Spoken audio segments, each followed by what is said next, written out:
Hola, ¿qué tal amigos? ¿Cómo están? Como siempre, un gran placer reencontrarme. Seguimos desde el Líbano, estamos con un invitado también de honor para nosotros y como siempre un gran placer tenerlo, es de Uruguay. Él es odontólogo de profesión y de formación, pero jubilado, integra el colectivo Agrupación Pro Unir de Uruguay, también es integrante de la Internacional Antifascista Capítulo Uruguay y activista de solidaridad con Cuba, Venezuela, Bolivariana y Palestina. Una persona comprometida desde hace muchos años con estas causas justas, así que más que un placer para hablar con él acerca del estrecho de Hormuz y todo lo que está ocurriendo hoy en día en la zona. Estamos con Jorge Maiki, a quien aprovecho para saludar y dar la bienvenida. Querido Jorge, te saludo, ¿cómo estás? Bueno, muchas gracias por ese honor, digamos, que ustedes nos brindan de poder, digamos, aportar para conocimiento y compromiso con una causa tan importante como la lucha de los pueblos que están sometidos hoy día al imperialismo norteamericano, a toda esta opresión que, digamos, se está desarrollando, y en particular al pueblo y al gobierno iraní, que están haciendo una lucha de resistencia muy dura y por suerte con éxitos hasta ahora. Bueno, te agradezco mucho que hayas aceptado la invitación, Jorge. Yo estoy escuchando un eco, si podés apagar el micrófono, está bien. Quería comentarte, Jorge, que en estos días de guerra, en estos últimos, bueno, casi 3 meses, que más de 3 meses, ya 100 días de guerra desde que comenzó, ¿no? Hay un término que se hizo muy famoso, que fue causa de análisis internacionales, que fue causa de presión, que fue causa de molestia para el agresor y que fue una carta que sacó de la manga la República Islámica de Irán y que realmente tuvo éxito, que es el estrecho de Hormuz. Obviamente siempre se había hablado anteriormente de la importancia y la relevancia del estrecho de Hormuz, pero nunca habíamos probado, digamos, la efectividad que podría tener a nivel presión y a nivel internacional, ¿no? Y el mundo se ve afectado a nivel económico justamente por esa acción de la República Islámica de Irán de tomar el control sobre el estrecho de Hormuz. Contanos un poquito tu visión sobre el tema, Jorge. Bueno, las guerras de hoy, la guerra del mundo de hoy, no son, si es que alguna vez fueron, guerras puramente militares. Es decir, el factor militar es un factor, digamos, que los países, digamos, más pequeños, o vamos a decir las potencias que tienen menor peso militar, como en el caso de Irán, si se la compara con Estados Unidos, tratan de desarrollar aquellos aspectos militares que tienen más, que pueda, digamos, servirles más para obtener éxito, ¿no? Lo que se llama una forma de guerra asimétrica, una guerra de desgaste, pero además hacen valer factores políticos y geográficos importantes. En este caso, el factor geográfico importante es la presencia del estrecho de Hormuz. Y el estrecho de Hormuz pasa aproximadamente, creo que entre el 30 y el 40% del comercio de petróleo mundial.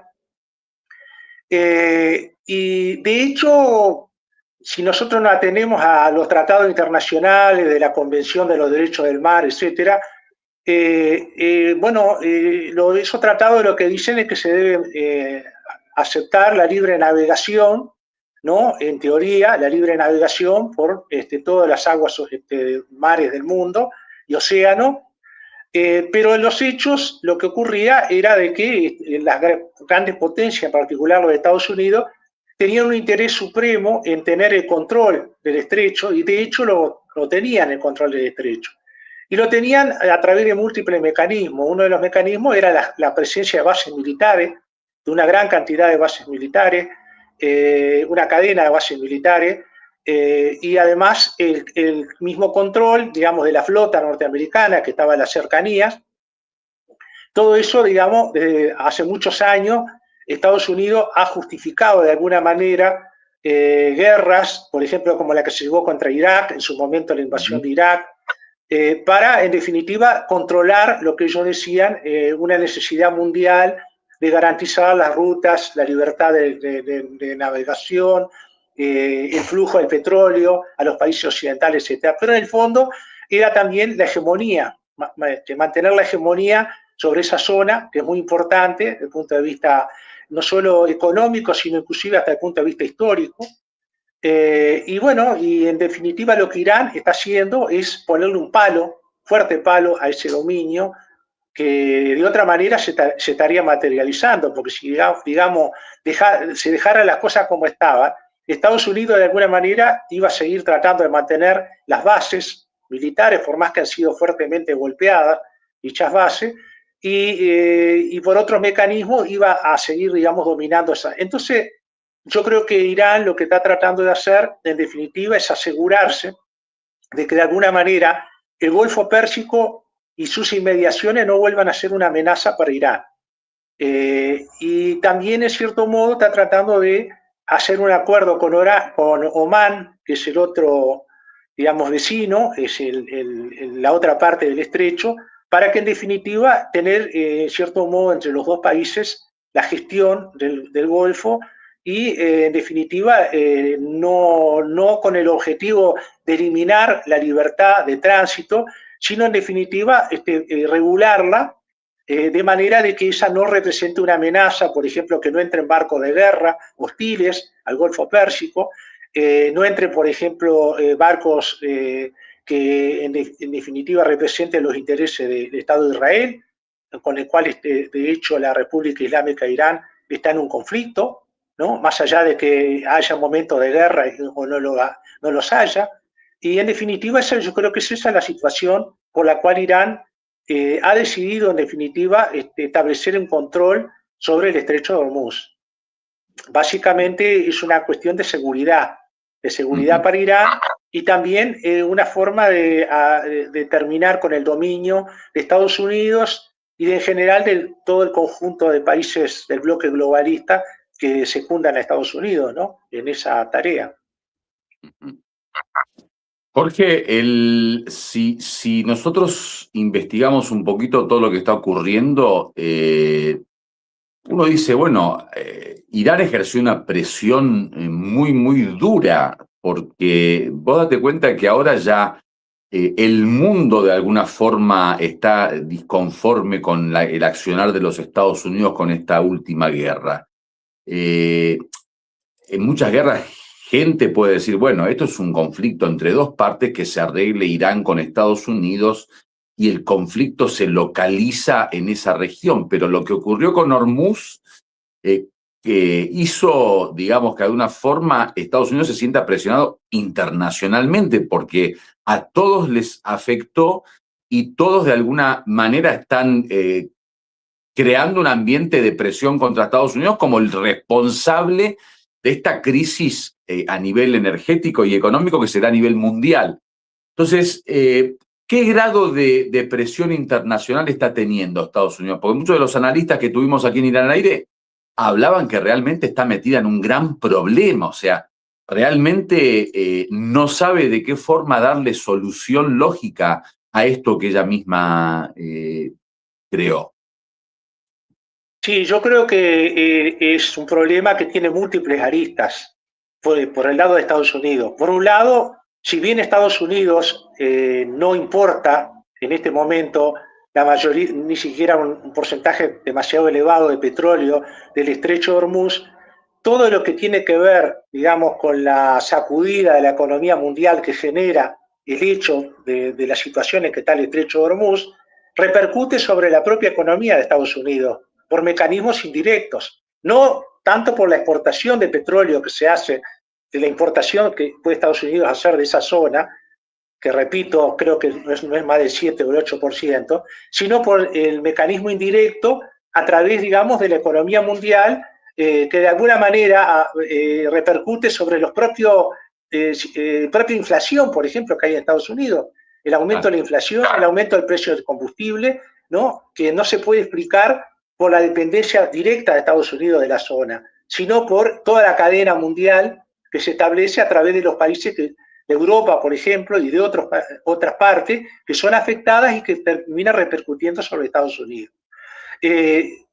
hay una cuestión más amplia todavía que la parte económica, que tiene que ver con la situación que Estados Unidos quedó después de que Irán realizara una réplica hacia las bases que Estados Unidos tenía en la zona, los daños que ocasionó y la constatación por parte de Estados Unidos de que no podía, en una guerra convencional como la que Estados Unidos estaba llevando adelante, reducir a Irán. No pudo destruir la potencia misilística que tiene Irán, porque Irán se preparó para este tipo de guerra de muchos años atrás, enterró los misiles debajo de cientos de metros en las montañas, y no solo los misiles, las fábricas de misiles, todos los componentes, en definitiva, que se precisan, y en definitiva, Irán puede recuperar todo el armamento que se ha perdido en esta última guerra, con un ritmo inclusive superior al que Estados Unidos está reponiendo en este momento sus arsenales, que de acuerdo a algunos analistas militares están bastante agotados y le va a llevar tiempo poderlos reponer. Y al mismo tiempo Estados Unidos está sometido a la presión de Israel, que por vía de Netanyahu quiere de alguna manera continuar la guerra, porque Netanyahu inclusive hasta tiene su propia cabeza jugada a la continuidad de la guerra. Y porque también está adelante por parte de la extrema derecha israelí el proyecto de Gran Israel, que lo quieren llevar adelante de todas maneras. Entonces, Trump y su administración de halcones están atrapados, en definitiva, en una maraña en la cual ellos mismos se metieron porque subestimaron la capacidad de Irán, sobreestimaron el primer golpe que dieron, con el cual ultimaron al ayatolá Ali Khamenei y parte, digamos, del alto mando, pero no calcularon de que Irán había previsto esa posibilidad y se había preparado para una guerra que no era corta, no era tipo quirúrgico como la que Estados Unidos deseaba llevar adelante, sino una guerra larga. Y está preparado para una guerra larga, en la cual entran todos los componentes. Y lo del estrecho de Hormuz, sin duda, era un elemento que Estados Unidos no esperaba. Es el elemento sorpresa, es el elemento de peso que está pesando en este momento y que en definitiva, de alguna manera, Estados Unidos está como atrapado ahí. No tiene una solución inmediata, un retiro que no sea, digamos, muy bien disimulado, queda como una rota.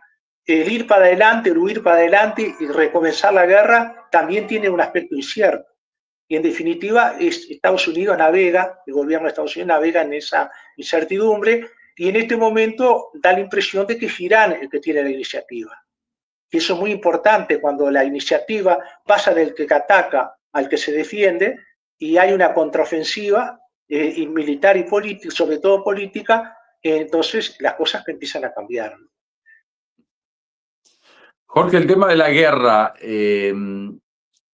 ¿cuál es la filosofía de esta guerra? O sea, Estados Unidos generalmente tendría que tener cálculos que más o menos le permitan entender lo que va a hacer. Yo sé que hay presiones, yo sé que hay intereses, yo sé que hay sed de dominio y de apoderarse de recursos, yo sé que quieren acabar con Irán, yo sé que tenían planeado desde hace años el debilitar el sistema, el poder crear división, proyectos separatistas, enemistades entre las monarquías árabes e Irán. Pero durante 47 años Estados Unidos fue muy cauteloso, ¿no? Le hizo la guerra a todo el mundo menos a Irán, porque sabía que la iba a tener difícil. Llegó hasta las orillas de la geografía iraní, con guerra a Afganistán, con guerra a Irak.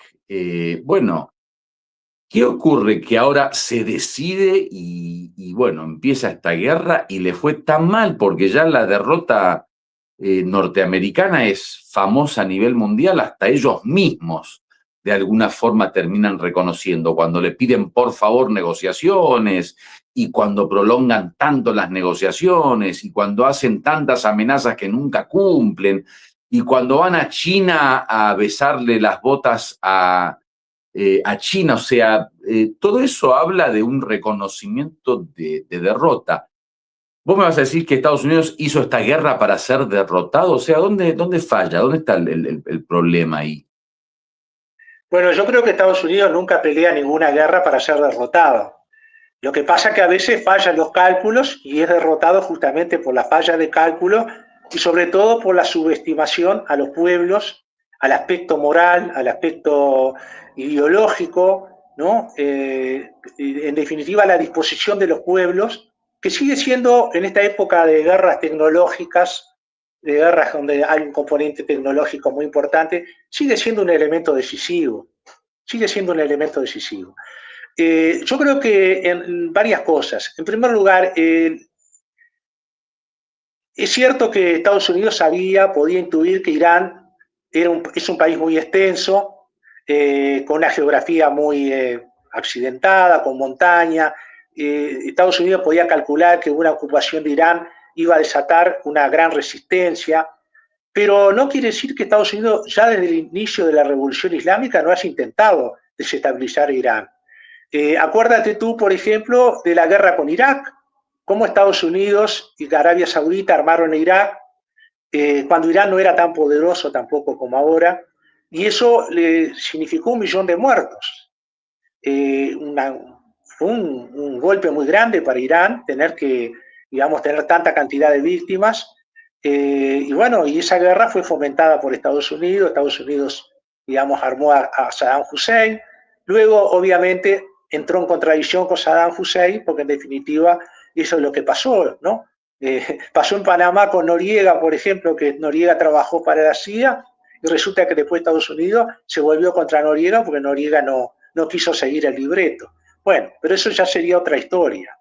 Hay planes estratégicos de larga data que han sido llevados adelante por todos los gobiernos norteamericanos, por lo menos desde el año 2000.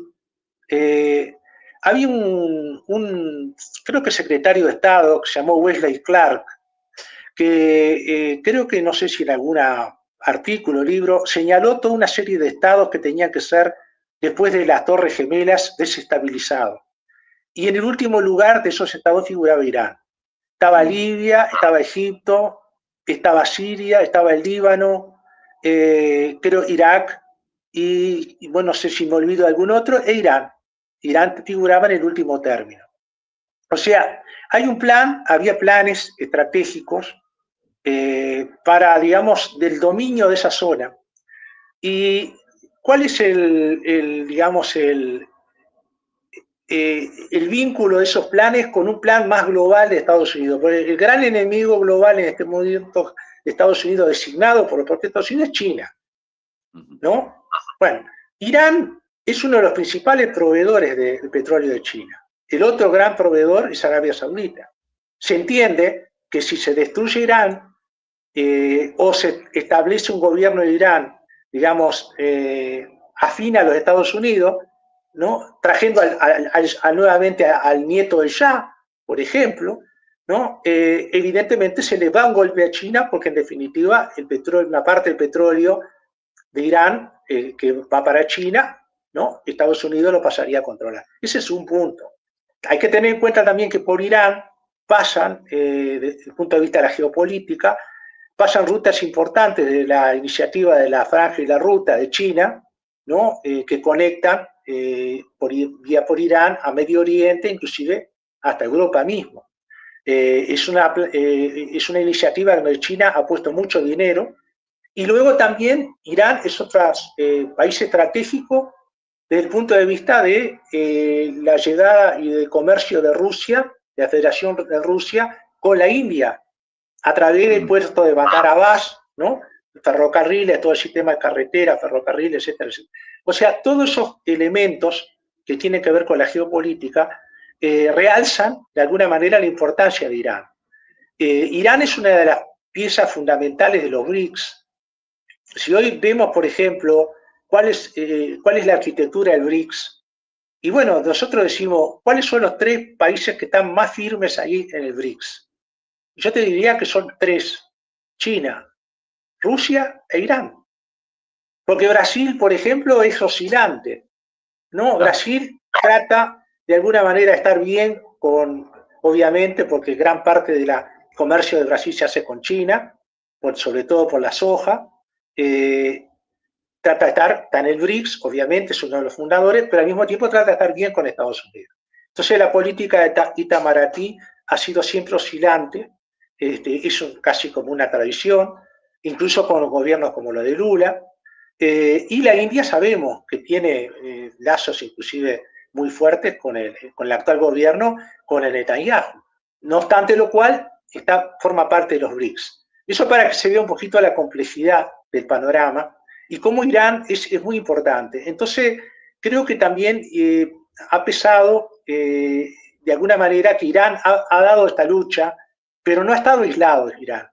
Irán ha buscado tener aliados y eso es un mérito que se tiene, porque no se trata solamente de luchar sin raciocinio, sin habilidad táctica, sin establecer alianzas estratégicas, sino que Irán la ha ido estableciendo. La estableció con Rusia, ¿no? Y la estableció con China. Y en definitiva, Irán también saca partido de esos acuerdos de alianza. Y el propósito de Estados Unidos, como siempre, es restaurar el orden unipolar que existió entre el año 1990, cuando se desintegró la Unión Soviética, y el bloque de países del Este, y el año 2005, que comenzó ese orden a ser cuestionado por la reemergencia de Rusia y la reemergencia de China y la rebelión de cada vez más países que no soportaban en definitiva ese orden opresivo que Estados Unidos está tratando de llevar adelante, ¿no? Restaurar por vías que atentan contra el derecho internacional. Y bueno, y vemos todos los disparates que hoy estamos escuchando, ¿no? Que Trump se quiere quedar con Groenlandia, que se quiere quedar con el canal de Panamá, y bueno, y es el atropello gasteril más abierto, ¿no? Que se pueda imaginar. Y bueno, ese es el orden internacional, que en realidad estamos atravesando un periodo bastante caótico. Yo en ese sentido siempre recuerdo la frase de Antonio Gramsci, que decía, lo viejo no termina de desintegrarse y el nuevo orden no termina de nacer. Y en medio de ese intervalo ocurren fenómenos monstruosos. Y bueno, es lo que creo que nos está pasando en esta época, ¿no? Muy compleja que nos toca vivir. Jorge, si me permitís, vamos a dar algunos mensajes, a ver si hay alguna consulta, una pregunta. Soy Suhail Asad, esto es Irán al aire, espero que puedan suscribirse al canal, que puedan darle al me gusta, al corazoncito, mandar mensajes, difundir el canal, promover el programa entre su gente. Nos mandó mensaje Free Palestine con banderitas, gracias Free Palestine. Roberto Gómez, RIP, MAGA, Make America Great Again. Bueno, gracias Roberto, fuerte abrazo. Barbosa, salam alaikum salam Barbosa. Lotitán Sain, manda banderas, gracias Lotitán. RTY, las sectas evangélicas, punta de lanza del sionismo internacional y trabajo político y religioso de los judíos, de los israelíes y la CIA. Gracias RTI, también dice Colombia es víctima del judaísmo internacional, dice combinar todas las formas de lucha para destruir al imperio, dice más acción, menos retórica. Viva la lucha del pueblo palestino y dice finalmente gloria eterna al pueblo de Irán, que Dios apresure la llegada de Jesús de Nazaret y el imán Mahdi restaurador de todos los valores humanos y destructor de los arrogantes del mundo. Gracias. Daima, saludos, Suhail, placer escucharlo. Gracias, Daima, fuerte abrazo. Dragón, saludos, Sheikh y compañeros del chat. Gracias, Dragón, saludo para vos también. Chirri dice que viva la resistencia de todos los pueblos soberanos. Gracias, Chirri. Raúl Quesada, le dan armas a todos los conflictos en el mundo, pero no pueden. Tanta ingenuidad es hiriente. Gracias, Raúl Luis Talavera, dice Irán aplicó de manera magistral la guerra asimétrica contra Estados Unidos e Israel durante los 39 días de guerra caliente. Gracias, Luis. Él mismo dice, con el embuste del cese del fuego al fuego del 8 de abril, el CGRI ha ido aumentando la intensidad de sus respuestas bélicas ante cada una de las violaciones de Estados Unidos durante esa medida. Gracias, Luis. Y Cassius dice, o Cassius, con la forma y estrategia que está demostrando Irán y la proximidad de elecciones en noviembre en Estados Unidos, ¿crees que es posible un alto al fuego real y a largo tiempo o el fin de la guerra? Bueno, me quedo con ese último mensaje. Ahí está una pregunta para vos, Jorge. Que Irán no se puede jugar mucho, es una opinión, ¿no? A eso, porque bueno, es un fenómeno que las elecciones no sabemos, hasta que no se realicen, no sabemos el resultado. Y en definitiva tenemos que tener en cuenta de que no son los gobiernos republicanos de Trump, sino también los propios demócratas los que han atacado Irán. En ambos gobiernos, tanto de republicanos como de demócratas, han estado presentes los neoconservadores. Y hoy el gobierno de Trump está lleno de neoconservadores, que están en uno u otro gobierno. Porque básicamente en Estados Unidos el que gobierna lo llamamos el Estado profundo, ¿no? Esos grandes complejos tecnológicos, armamentísticos, que tanto gobierna con el Partido Demócrata como con el Partido Republicano. Obviamente que Trump en este momento, hay gente que ha hecho un análisis y dice, por ejemplo, que a nivel interno de Estados Unidos, los MAGA, MAGA es American Against, es el acrónimo de MAGA, es hacer más grande Estados Unidos, que sería el sector, digamos, que no quería que Estados Unidos entrara en nueva guerra. Recordemos que Trump había dicho que Estados Unidos no iba a entrar en nueva guerra y que él iba a terminar con todas las guerras. Eso había dicho. Sí, incluso dijo que en Ucrania le iba a terminar en 24 horas. Bueno, ya vimos que... Y sin embargo inició, igual que otros gobiernos, inició otra nueva guerra, ¿no? Y no cualquier guerra. Y bueno, algunos han dicho, la explicación está, entre otras cosas, en el entorno que rodea a Trump. Uno de los principales contribuyentes a Trump era William Adelson. Miriam Adelson, la viuda, creo que la puso $100 millones, es una de las principales contribuyentes a la IPAC, que es el lobby judío, lobby sionista en Estados Unidos, que es muy poderoso, controla creo que el 30-40% del Congreso norteamericano a través de la financiación de las campañas de los legisladores. Entonces, de alguna manera, Trump ha terminado de ceder, si es que no ya estaba convencido, al lobby sionista, y en definitiva está ejecutando en este terreno la política lobby sionista.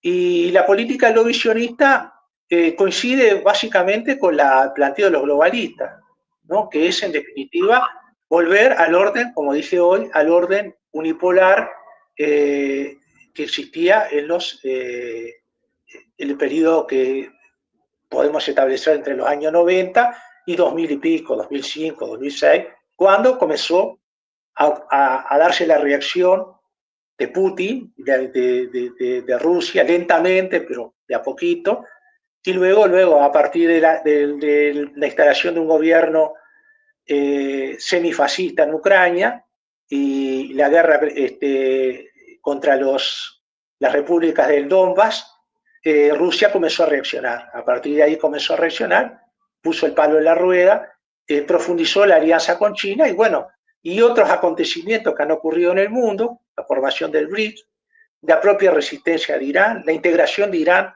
al BRICS, todo eso ha ido confirmando un bloque que no es exactamente, tiene la misma pretensión que el bloque globalista, sino que básicamente defiende otros planteos, ¿no? El planteo de un mundo multipolar, y por eso estamos hablando de un periodo bastante contradictorio, caótico, pero en definitiva de transición hacia un orden multipolar, ¿no? Y la progresiva declive de Estados Unidos no quiere decir que Estados Unidos vaya a desaparecer, no sé, quizás se mantenga, aunque hay tendencia dentro de Estados Unidos también a la decisión de algunos estados que plantean independizarse de Estados Unidos, pero está eso muy hipotético, y en definitiva un orden más equilibrado, que yo creo que va a ser más beneficioso para los pueblos y para todos los procesos soberanistas y de avance social que aspiramos a que se desarrollen, ¿no? Escúchame, Jorge, teniendo en cuenta el escenario que estamos viviendo, viste que Estados Unidos durante muchísimos años construyó toda una estructura militar de injerencia política, de fuerza económica en la zona a través de las bases, en las alianzas con las monarquías árabes, la relación con Arabia Saudita, bueno, con Israel, y esa enemistad declarada a Irán era por el poderío que había creado en la zona, lo dijiste vos, insertó bases por todas partes y además estaba dispuesta a apoyar con armamento a países como Irak en su momento, Saddam Hussein, imponer una guerra a Irán de 8 años, apoyar a Israel militarmente, armamentísticamente, y esa era su estructura acá. Ahora que Irán se las arregló para desestabilizar mucho esa estructura, quedaron casi destruidas todas sus bases en el Golfo Pérsico, quedó debilitada la imagen de Estados Unidos a nivel mundial, quedó limitado su dominio porque no puede dominar ni siquiera el estrecho de Hormuz, quedó limitado su capacidad de interactuar con los actores internos en estos países, en fin, quedó limitada en muchos sentidos. ¿Cómo es la etapa que viene a posteriori? Jorge, ¿con qué Norteamérica nos vamos a encontrar en la zona? Bueno, eso es difícil saberlo, realmente no podemos hacer predicciones. Lo que yo creo que sí se desprende de lo que ha ido pasando es que algunos países del Golfo Pérsico que habían confiado en la protección de Estados Unidos, pienso que la deben estar pensando bastante, porque en definitiva esa protección no les sirvió de mucho. Al contrario, en realidad, si ellos esperaban algún peligro de parte de Irán, en definitiva terminaron pagando los platos rotos precisamente por haberse puesto del lado de Estados Unidos, es decir, haber permitido albergar bases de Estados Unidos en esos países. Supongamos que Estados Unidos no hubiera albergado bases, por ejemplo, ni en Qatar, ni en Emiratos, ni en Bahrein, no hubiera pasado nada, Irán no los hubiera atacado. O sea, estarían más, para decirlo de otra manera, estarían más protegidos sin base norteamericana que con las bases norteamericanas. Si Estados Unidos, por ejemplo, se hubiese limitado a tener una flota y operar simplemente desde los portaaviones de los barcos, ¿no? O de otros países, por ejemplo, de Turquía, donde tienen bases, o desde Grecia, en fin, desde lugares más distantes. Pero ellos aceptaron eso. Y bueno, ahora deben estar pensando de que no les conviene quizás permitir que Estados Unidos retorne, porque primero que lo que pensaban que lo podía proteger no lo va a proteger, no les brinda protección, al contrario, es como una carga que van a tener, y yo creo que van a pensar bien. Y son desde el punto de vista petrolero, son potencias importantes, tienen mucho dinero, y bueno, todo esto puede en definitiva hacer de que algunos empiecen a mirar la posibilidad de cambiar, salirse un poquito de la dependencia de ese bloque europeo norteamericano y comenzar a orbitar un poquitito más, a trabajar un poquitito más en una, digamos, en acuerdos con otros países de Asia, ¿no? Con China, con Rusia, con el mismo Irán. Creo que eso puede ser una de las consecuencias más inmediatas de lo que puede ocurrir. El que veo más reacio en ese sentido es a los Emiratos. Los Emiratos tienen, me parece, un acuerdo muy grande con Israel. Durante la guerra, los Emiratos llamaron a destruir a Irán con términos bastante, digamos, explícitos, cosa que otros, por ejemplo, no hicieron. Por lo menos de una forma tan abierta. Entonces creo que y hay también hasta contradicciones, ¿no? En este momento, por ejemplo, sabemos la contradicción que hay entre Arabia Saudita y los Emiratos Árabes. Se ha manifestado, por ejemplo, en el terreno del Yemen, el enfrentamiento de facciones que responden a Arabia Saudita o que están financiadas por Arabia Saudita y las que están financiadas por los Emiratos. Entonces ahí ya hay como una disgregación, como una pérdida de unidad por parte de todo ese conjunto de países de la península arábiga, que es el resultado también del callejón al que los llevó Estados Unidos con esta guerra. Jorge, con un Estados Unidos debilitado en la zona y con toda esta complejidad, ¿no?, de las relaciones entre las monarquías, entre Estados Unidos, bueno, las internas entre los mismos árabes, entre Arabia Saudita y los Emiratos, y bueno, con un mundo árabe también que agrupa a movimientos de resistencia como lo es el movimiento en Palestina, en el Líbano, en Irak, en Yemen. Bajo toda esta complejidad, el futuro de Israel, ¿cómo lo ves? Porque Israel, de alguna manera, subsiste primero por el apoyo incondicional de los Estados Unidos a todo nivel, segundo por la famosa traición árabe de las monarquías del Golfo, que, bueno, les da un gran placer poder hacer alianzas con Estados Unidos, con Gran Bretaña, con Israel. Al fin y al cabo buscan simplemente seguir en el poder y mientras le prometan perpetuidad en el poder, ellos están dispuestos a pactar hasta con el diablo. Un Israel que tuvo que abrir varios frentes juntos, porque vos date cuenta que en las guerras, históricamente hablando, Israel no estaba acostumbrado a abrir tantos frentes. Cuando abrió varios frentes juntos fueron por 6 días, una semana, pero no con guerras prolongadas. ¿Cómo ves bajo esta nueva etapa, este nuevo paradigma, el devenir y el futuro de Israel?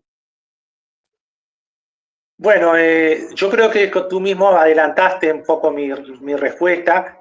Israel, todas las guerras que ganó, a través de todo el aparato tecnológico que tiene, fueron guerras relámpago. La guerra de los 6 días, luego en la guerra del Yom Kippur, si bien fue sorprendido en un principio, reaccionó y dio vuelta un poco el resultado, pero fue una guerra corta, relativamente corta. En cambio, la que Israel llevó adelante en Gaza y sigue llevando adelante en Gaza, las que está llevando adelante en el Líbano en particular, ofrecen otras características. Ya son guerras prolongadas, guerras en la cual la conquista de un territorio, o el control aparente militar de ese territorio no le da el control político y además no elimina la resistencia, porque son guerras de resistencia, guerras, como podría decir Mao Zedong, la guerra popular prolongada, ¿no? Una forma de guerra prolongada, sustentada sobre todo por el apoyo de la población, el sur del Líbano sobre todo, ¿no?, que apoya moralmente, apoya efectivamente, ¿no?, a Hezbollah y a las organizaciones de la resistencia, y lo mismo que la población de la Franja de Gaza. Entonces, eso, pese a los crueles bombardeos, a las crueles represalias que Israel está llevando adelante. Entonces yo creo que eso va a ir debilitando de alguna manera el poder del Estado sionista. No va a ser un proceso abrupto, yo por lo menos por ahora no lo veo, aunque no me sorprende que en un momento determinado se pueda dar una terminación abrupta, aunque en lo inmediato lo que sí percibo es un progresivo desgaste, un desgaste que no solamente es militar, que ya hay un problema, por ejemplo, que Israel tiene problemas, por ejemplo, para poder cubrir las reservas. Hay agotamiento de las propias tropas, de las campañas tan prolongadas, pero también tiene que ver con lo que pasa en la propia sociedad colonizadora israelí. Está aumentando cada vez más el número de personas que se van de Israel. Incluso durante el periodo de la guerra con Irán, algunos que no podían salir, por ejemplo, por el aeropuerto de Tel Aviv, trataban de salir por el sur, por el Sinaí, decenas de miles. Y bueno, todo eso en definitiva va comprometiendo de alguna manera la propia viabilidad del llamado Estado de Israel. Y eso en definitiva también va a depender de qué capacidad tiene Estados Unidos de mantener cierta hegemonía en la zona, y en la medida que la hegemonía de Estados Unidos se debilite, también se va a debilitar la de Israel, porque están unidos por un cordón umbilical ambos. Entonces la declinación del poder del imperialismo norteamericano en el Medio Oriente va a estar unida de alguna manera también con el declive del Estado de Israel y la posibilidad de que finalmente los palestinos logren, ¿no? No por la vía de los dos estados, por las cuales no creo, porque ya a esta altura es imposible, sino por el planteo que hacía la Carta de la propia Organización de Liberación de Palestina, de crear una Palestina, digamos, donde puedan vivir todos los pobladores de Palestina, desionizada. Eso sí, tiene que eliminarse el sionismo, porque el sionismo es una ideología neocolonial, y entonces una cosa es el judaísmo, otra cosa es el judío, ¿no? En Irán, por ejemplo, hay una comunidad judía que vive, nadie la molesta, Sí, y tienen hasta un legislador en el Parlamento. Yo digo porque hay toda una campaña de hacer sinónimos judaísmo con sionismo, ¿no? Y no es así. En definitiva, hay judíos que están en contra del Estado de Israel, tanto dentro como sobre todo fuera del Estado de Israel.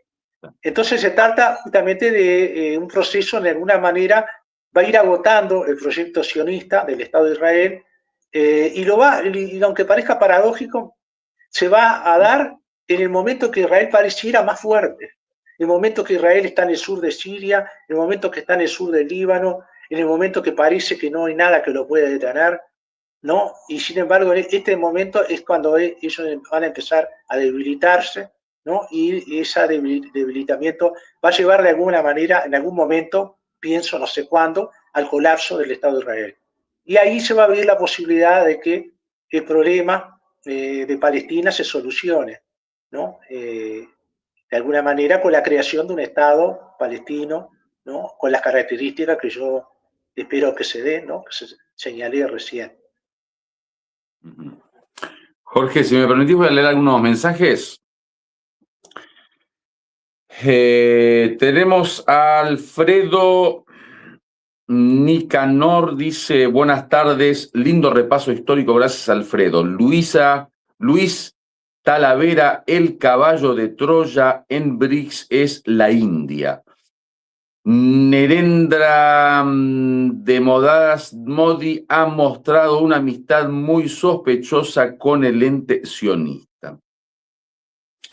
Nereza dice protocolos de los sabios. Gracias, Nereasa.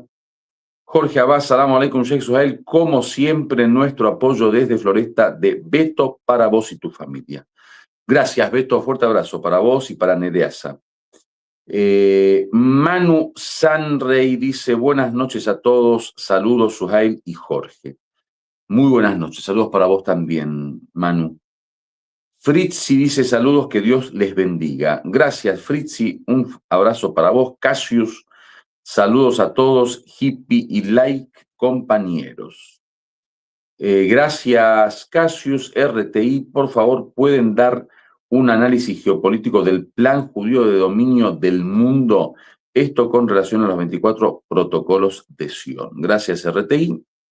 Cassius, Jorge, ¿crees que mientras se quema Trump, el lobby sionista ya está preparado para presentar a otro muñeco útil? Te dejo ahí esta pregunta, ahora la contestamos. Geba, saludos, Suhail y Jorge, gracias, Geba.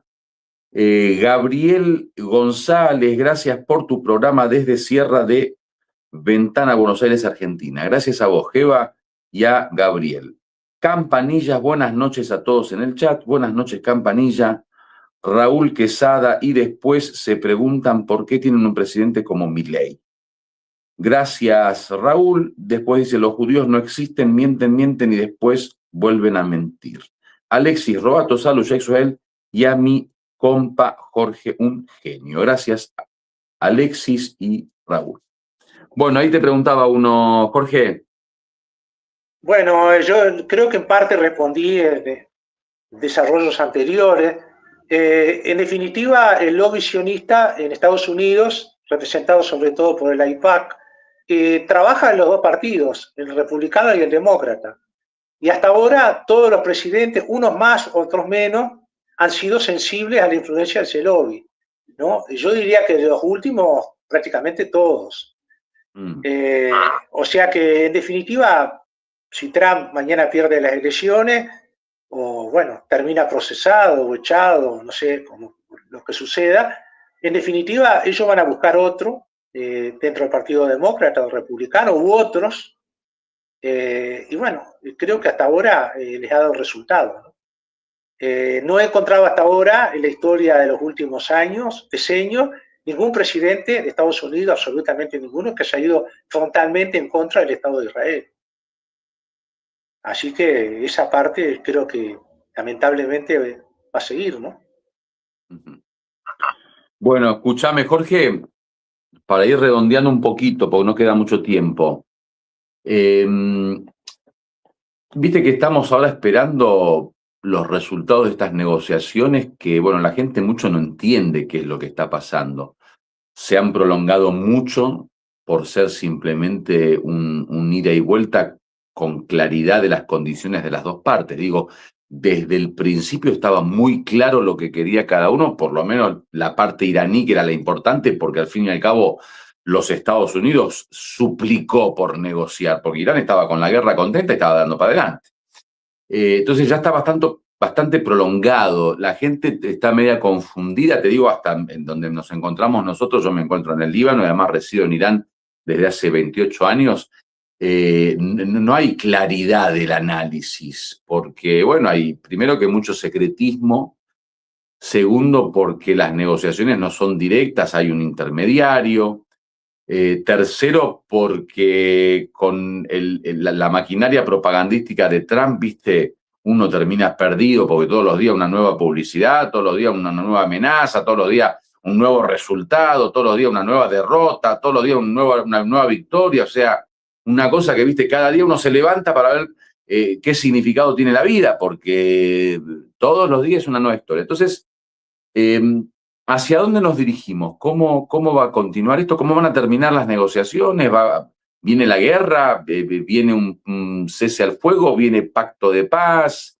¿Hay retirada de los Estados Unidos? ¿Van a reconocer su derrota? ¿Podemos llamar victoriosa a Irán? ¿Qué estamos viviendo hoy, Jorge? Bueno, yo creo que Irán, a diferencia de otras negociaciones como la del año, creo que fue 2016, cuando se hizo el acuerdo de 5+1, Irán ahora tiene la conciencia, una conciencia clara que puede resistir militarmente a Estados Unidos. Eso no es una cosa menor, ¿no? Enfrentó a todo el aparato militar de Estados Unidos, el más poderoso del mundo, y el Estado de Israel, que es también muy poderoso, a los dos, y resistió, ¿no? Y les propinó fuertes golpes. Bueno, eso genera una conciencia política, una conciencia de seguridad, y genera un estado de confusión en el enemigo, que es lo que tiene Estados Unidos, cuando le pasa algo que no esperaba, realmente que Estados Unidos no esperaba. No esperaba que se le arrasaran las bases en el Golfo Pérsico, no esperaba que se utilizara el Estrecho de Hormuz y se ampliara una guerra que Estados Unidos quería focalizar en la zona y que ahora afecta a todo el mundo, como tú bien dijiste. Entonces toda esa carga de afectación del mundo se vuelca contra Estados Unidos, fundamentalmente, contra los propios Estados Unidos, que son los que iniciaron la guerra, no contra Irán, que se defendió, sino contra Estados Unidos y Israel, que la iniciaron. Entonces Irán, en ese sentido, si bien quiere, digamos, llevar adelante tratativas de paz y de acuerdo, porque también Irán necesita restaurar de alguna manera los daños que a nivel humano, a nivel económico, Irán tampoco tiene un apuro especial, esa es la impresión que yo tengo, trabaja con el tiempo, con el dominio del tiempo, y tiene muy claro cuáles son lo que podemos llamar líneas rojas.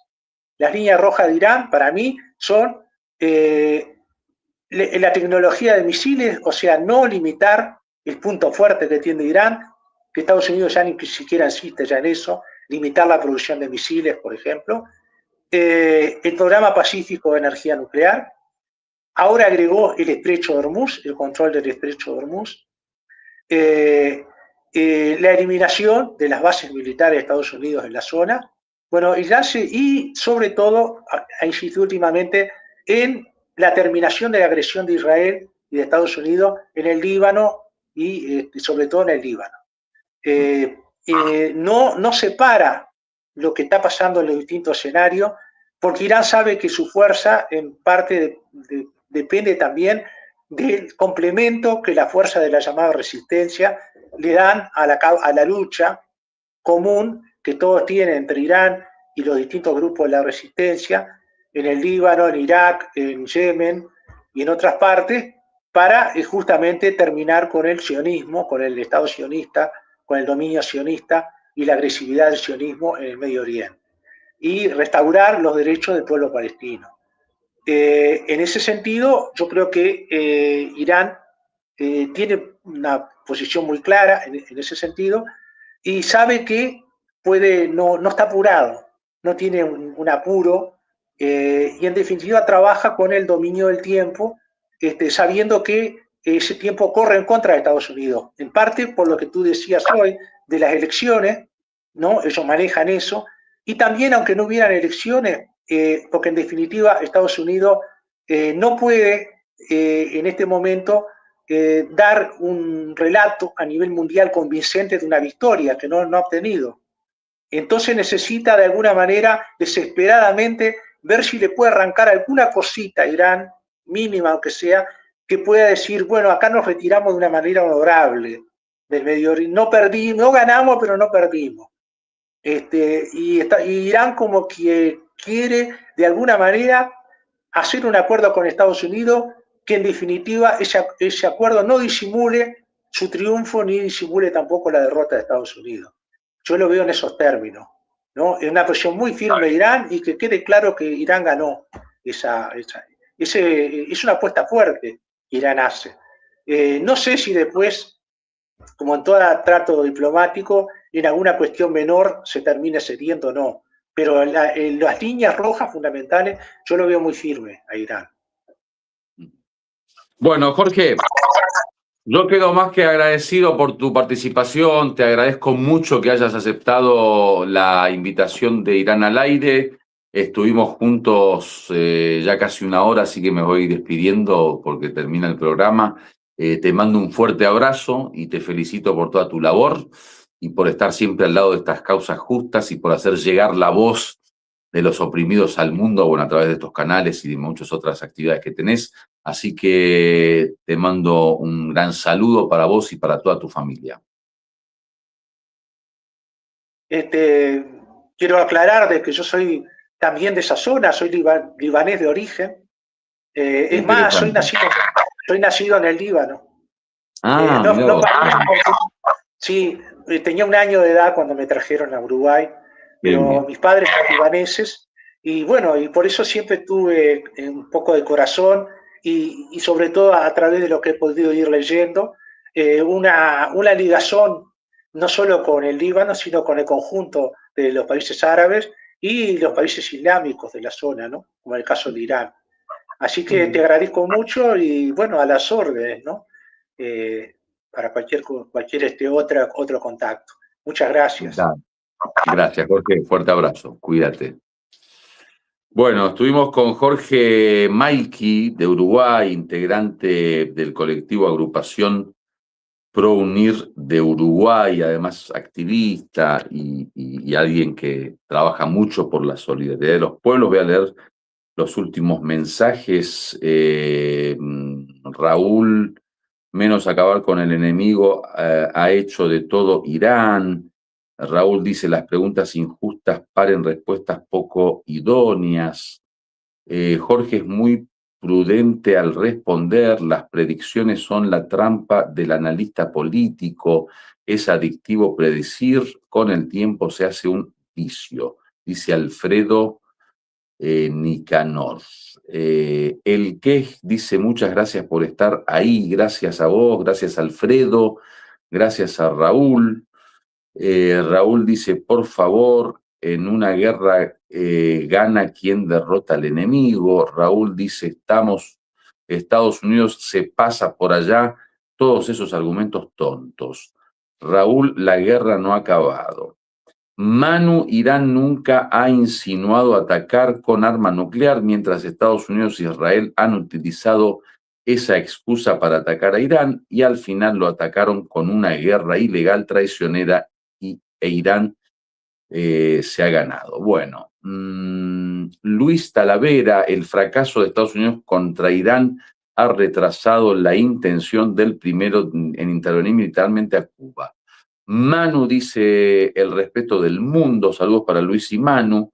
Daina, todo el occidente a través de gobiernos, medios de comunicación y otras fuerzas son los artífices de la llegada de todas las instituciones del sionismo que hoy maneja las elecciones en esta parte del mundo. Luis, nuevamente, mil gracias, señor Jorge Maiki y señor Sohail Assad, por los aportes. De nada, Luis, Cassius, felicidades por el canal. Muchas gracias, Cassius.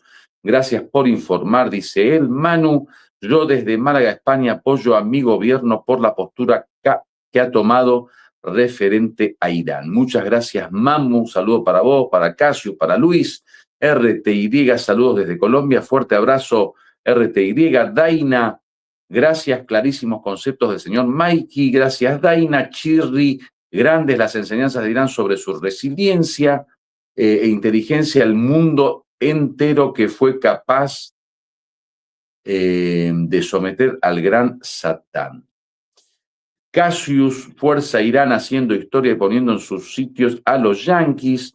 Marta Valenga, saludos desde California. Muy buen análisis, señor Jorge, muy profundo, me encanta seguirlos.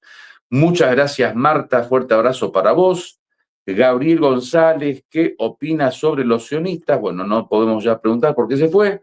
Y Enkia dice, esperamos con mucho gusto al equipo iraní en México. Bueno, amigos y querida comunidad de Irán al Aire, les mando un fuerte abrazo, les agradezco muchísimo que participen, gracias por suscribirse, espero que puedan darle al me gusta, que le puedan dar a la campanita, que se suscriban, que informen a sus amigos sobre este canal, que difundan los programas y los compartan. Para mí es más que un placer recibir a mis invitados y tenerlos a ustedes como espectadores, más que un honor poder estar a su servicio para hacer llegar la voz de estos pueblos tan oprimidos y víctimas de las agresiones de los Estados Unidos y de Israel. Los dejo como todas las noches mías, bueno, las tardes de ustedes, con nuestra colaboradora Nafisé Asghari, con un informe más sobre Irán hoy, y espero que, si Dios nos da vida, mañana poder volver a estar junto a ustedes. Les mando un fuerte abrazo, soy Sohail Assad y esto fue Irán al Aire. Hasta mañana, gracias. Las 24 horas vuelven a demostrar que aunque en apariencia se habla de alto el fuego y negociaciones, en la práctica Estados Unidos continúa con sus acciones hostiles. El Ministerio de Asuntos Exteriores de la República Islámica de Irán calificó el ataque estadounidense contra instalaciones de radar y vigilancia costera en el sur del país como una clara violación del alto el fuego y una agresión contra la soberanía nacional iraní. Según el comunicado oficial, las Fuerzas Armadas iraníes respondieron de manera proporcional y efectiva en el marco de su derecho legítimo a la defensa, impidiendo que los responsables de la operación alcanzaran sus objetivos. Teherán también subrayó que cualquier escalada de las tensiones y sus consecuencias recaerán sobre la responsabilidad del gobierno estadounidense. Por otra parte, el debate sobre posibles negociaciones y un eventual acuerdo continúa vigente. Mohsen Rezaei, asesor militar del líder de Irán, declaró en una entrevista concedida a un medio estadounidense que cualquier acuerdo futuro deberá incluir el levantamiento de las restricciones económicas y la liberación de los activos iraníes bloqueados. Estas afirmaciones reflejan que Teherán considera indispensable obtener garantías concretas y beneficios económicos tangibles como condición para cualquier entendimiento. Al mismo tiempo, algunas figuras políticas y mediáticas de Estados Unidos han reconocido abiertamente el fracaso de los objetivos anunciados por Washington. Bill Maher, conocido presentador estadounidense, sostiene que ni los objetivos políticos de Estados Unidos se han cumplido, ni se ha producido un cambio en la estructura de poder de Irán, ni se ha alcanzado un resultado que pueda considerarse una victoria estratégica para Washington. Asimismo, Robert Page, profesor estadounidense y reconocido analista en materia de seguridad, ha comparado la situación actual con la guerra de Vietnam, describiéndola como el Vietnam de Trump, una valoración que sugiere que parte de las élites políticas e intelectuales estadounidenses considera que Washington se enfrenta a un desafío prolongado y costoso frente a Irán, del que no será fácil salir. Junto a estos acontecimientos, diversas decisiones políticas adoptadas en diferentes países también han generado una amplia repercusión, desde la condena a prisión de una presentadora de televisión en Kuwait por expresar su solidaridad con Irán, hasta las informaciones sobre la negativa de visados a algunos miembros de la selección nacional iraní de fútbol para participar en la Copa Mundial. Hechos que reflejan cómo Estados Unidos y algunos de sus aliados han convertido ámbitos como el deporte, los medios de comunicación y las actividades culturales en instrumentos de presión política y de promoción de sus intereses.